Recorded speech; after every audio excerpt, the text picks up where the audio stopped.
अखंडमंडलाकारं व्याप्तं येन चराचरं तत्पदं दर्शितं येन तस्मै श्रीगुरुवे नमः।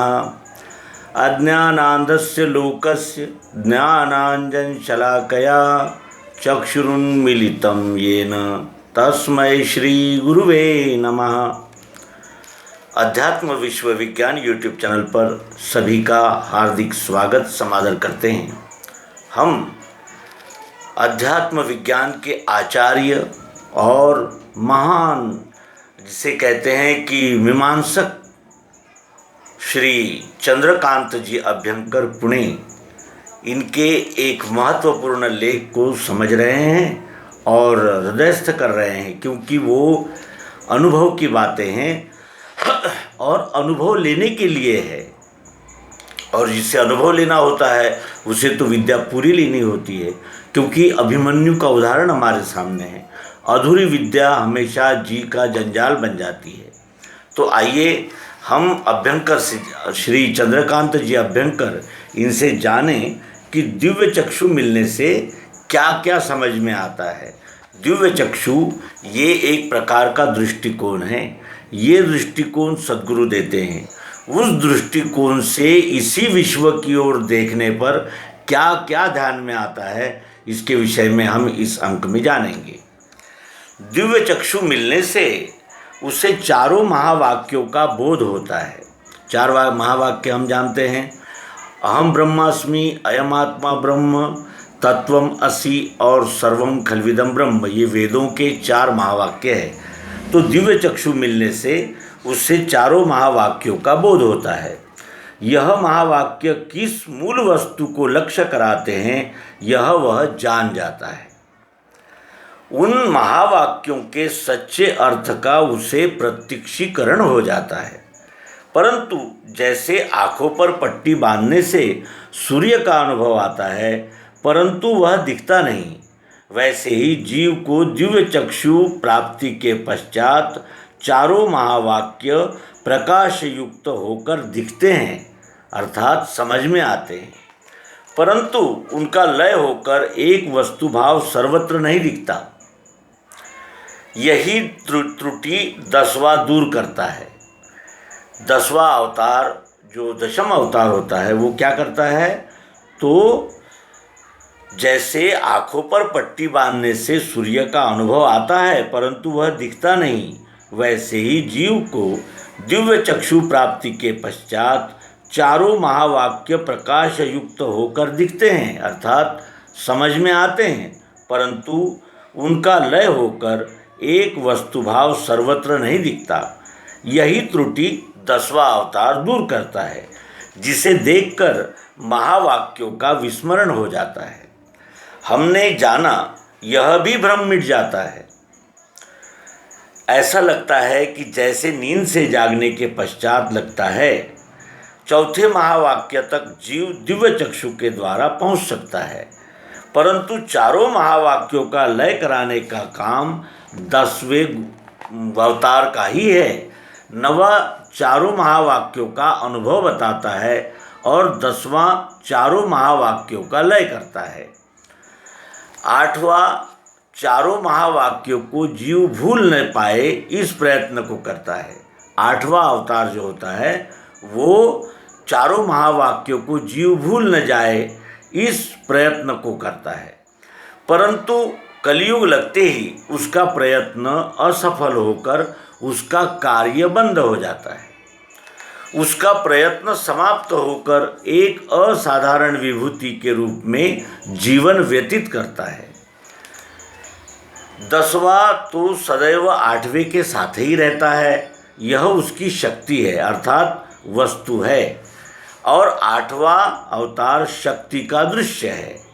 जैसे सीता वस्तु और राम वस्तु का दृश्य, इसी प्रकार राधा वस्तु और कृष्ण वस्तु का दृश्य।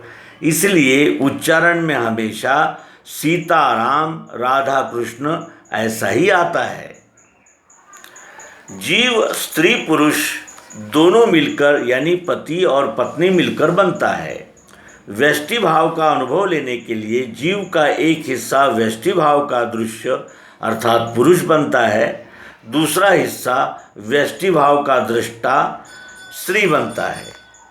इसलिए पुरुष पति को व्यष्टि भाव का दृश्य बताने में अर्थात पुरुषार्थ पराक्रम करने में आनंद आता है और स्त्री को पुरुषार्थ पराक्रम देखने में आनंद आता है। सतयुग, त्रेता, द्वापर तक जीव के दोनों हिस्से पति पत्नी मिलकर व्यष्टि भाव का अनुभव लेते हैं, इसलिए विवाहित जीवन सुखी रहता है। कलयुग में जीव के निज शरीर में ही भी यानी पति पत्नी में भी व्यष्टि भाव स्थूल हो जाने से वो स्वतंत्र व्यष्टि भाव का अनुभव करते हैं। कलयुग में जीव के निज शरीर में भी यानी पति पत्नी में भी व्यष्टि भाव स्थूल हो जाने से वो स्वतंत्र व्यष्टि भाव का अनुभव करते हैं। इसलिए मिलकर अनुभव करने में सुख नहीं लगता। इसलिए कलयुग में विवाहित जीवन सुखी नहीं रहता। इसका मूल कारण क्या है कि कलयुग में स्वतंत्र व्यष्टि भाव स्थूल हो जाने से पति पत्नी को आपसी सहजीवन का आनंद नहीं मिल पाता और विवाहित जीवन सुखी नहीं रहता। ये कलयुग की विशेषता बतला रहे हैं।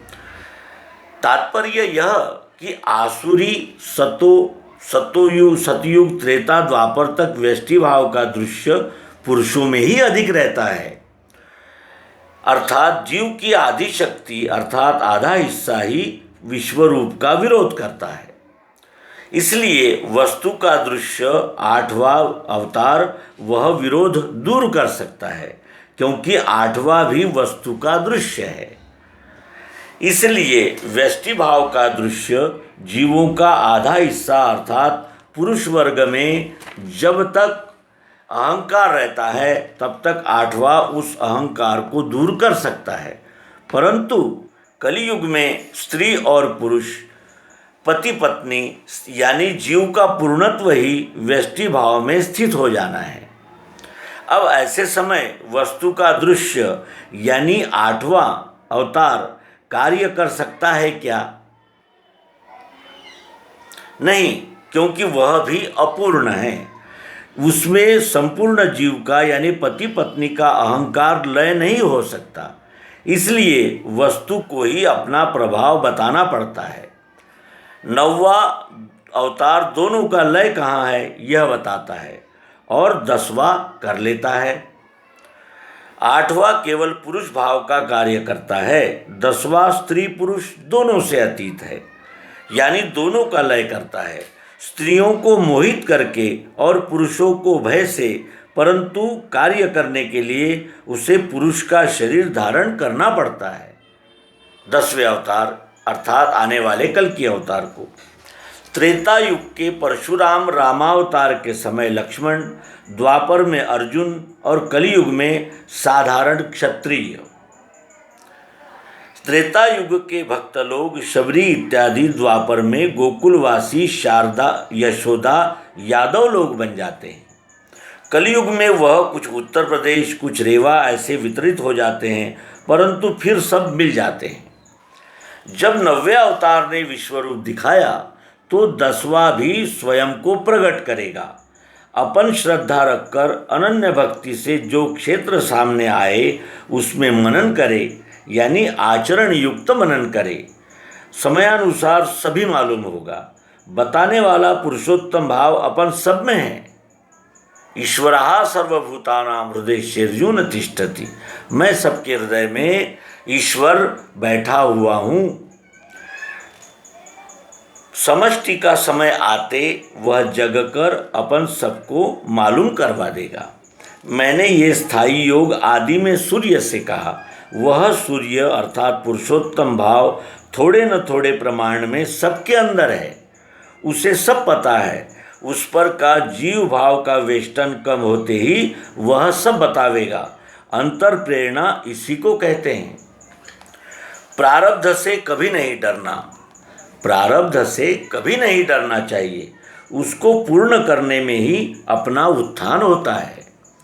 प्रारब्ध कभी बदला नहीं जा सकता और न कम हो सकता है, परंतु एक दूसरे से प्रेम करने वाले व्यक्तियों के सहारे से प्रारब्ध भोगने की शक्ति आती है। जैसे एक विचारों के व्यक्ति जंगल में भी मिले तो वहाँ भी सब मंगल यानी आनंदमय हो जाता है। इसी प्रकार का प्रेम का सहारा पाकर प्रारब्ध दुखदायी नहीं लगता। अंतिम अवस्था में सभी प्रश्नों का उत्तर एक ही होता है और वह यही कि वस्तु का प्रत्यक्ष भाव दिखने पर सभी प्रश्न उत्तर बन जाते हैं। जैसे गीता में कहा है कि हे अर्जुन, जो देखना है सो प्रत्यक्ष देखो और संतोष करो। उसी प्रकार जिसे अपन सोचते हैं वही घटनाओं के कर्ता धर्ता जब प्रत्यक्ष दिखेंगे तो क्या प्रश्न रहेगा। जब अर्जुन ही दिखेगा, रावण भी दिखेगा, तो क्या प्रश्न रहेगा। सभी विभूतियां दिखने पर उनके कार्यों के संबंधी सारे प्रश्न मन के मन में लय हो जाते हैं। एक प्रकार का है विस्मय सा लगता है, परंतु यह सब समयानुसार होता है। विश्व रूप का मनन करते समय कभी जल्दी नहीं करनी चाहिए, क्योंकि भ्रम अर्थात जीव भाव जाते समय कभी कभी बड़ा विस्मय लगता है, जिससे मन पर आकस्मिक प्रभाव पड़कर मन बेचैन व भ्रमित होने की संभावना रहती है। इसलिए जब कभी विस्मय लगे तब विश्वरूप के प्रति आदर भाव रखकर उसका अनुभव क्रम से अर्थात शांतिपूर्वक आए, यही विश्वरूप को निवेदन करना चाहिए।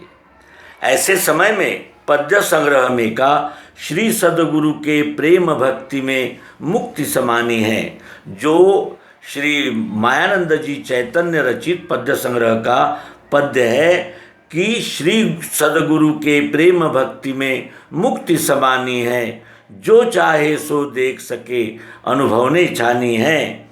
इसी तरह नर्मदा लहरी गीता अमृतसार कहकर मन को शांत करना चाहिए। यह मन को शांत करते हैं। अधिक सोच विचार मत करो, समयानुसार विश्वरूप सभी समझा देगा। समझाना विश्वरूप का काम है, अपना काम उसके प्रति श्रद्धापूर्वक अनन्य भाव रखना है। यह श्री चंद्रकांत जी अभ्यंकर, पुणे, महाराष्ट्र, इनके 31/8/1966 का ये लेख है। और ये आलेख कितना महत्वपूर्ण है, हमने इस आलेख की ओर कितनी जिज्ञासापूर्वक, लक्ष्यपूर्वक, एकाग्रतापूर्वक देखना चाहिए, ये हम अपने मित्रों को नहीं बताएंगे क्योंकि वो स्वयं ही प्रबुद्ध है। तो आइए इस लेख को हम विशेष चिंतन मनन द्वारा हृदयस्थ करें और जिस रचना का उल्लेख श्री चंद्रकांत जी अभ्यंकर करते हैं कि श्री सद्गुरु के प्रेम भक्ति में मुक्ति समानी है, इस रचना पर एक विशेष अंक अवश्य प्रस्तुत करेंगे। आप सबके प्रेम और सहयोग के लिए पुनश्च हार्दिक धन्यवाद, अभिनंदन। नर्मदे।